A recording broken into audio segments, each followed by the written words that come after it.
मुंबईतनं एक धक्कादायक बातमी हाती येते। मुंबईतल्या एका अति उंच अशा हॉटेलवरून म्हणजे बांद्रा इथल्या ताज हॉटेलवरून उडी मारून एका विद्यार्थ्याने आत्महत्या केली आहे। हॉटेलच्या 19व्या मजल्यावरून त्यानं ही उडी मारून आत्महत्या केली। गणेश ठाकूर आपले प्रतिनिधी आपल्यासोबत आहेत। गणेश, काय माहिती आहे याबद्दल? संध्याकाळची घटना आहे मिलिंद, आणि जी माहिती मिळते पोलिसांची त्यानुसार या अर्जुन भारद्वाज नावाच्या या 24 वर्षाच्या मुलानं, हा विद्यार्थी आहे, NM कॉलेजमध्ये शिकतो, यानं 19व्या मजल्यावरनं आत्महत्या केली अशा प्रकारची माहिती मिळते। आणि पुढील चौकशी आता पोलीस करत आहेत।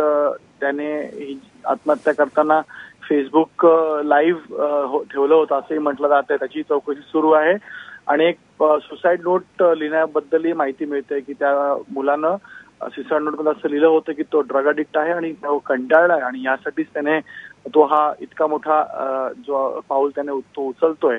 अद्याप पोलीस पुढील माहिती घेते की कशा प्रकारची कोणत्या कारणामुळे त्याने हे केलं असावं। त्याचे वडील जे आहेत बँगलोरला असतात अशी माहिती आहे। तिकडचे बिझनेसमॅन म्हणून कुटुंबातील सदस्यांशी बातचीत करून जास्त माहिती घेण्याचा प्रयत्न आता मुंबई पोलीस करतायत आणि पुढील ADR म्हणजे ऍक्सिडेंटल डेथ केस रजिस्टर करून मुंबई पोलीस पुढे चौकशी करत आहेत।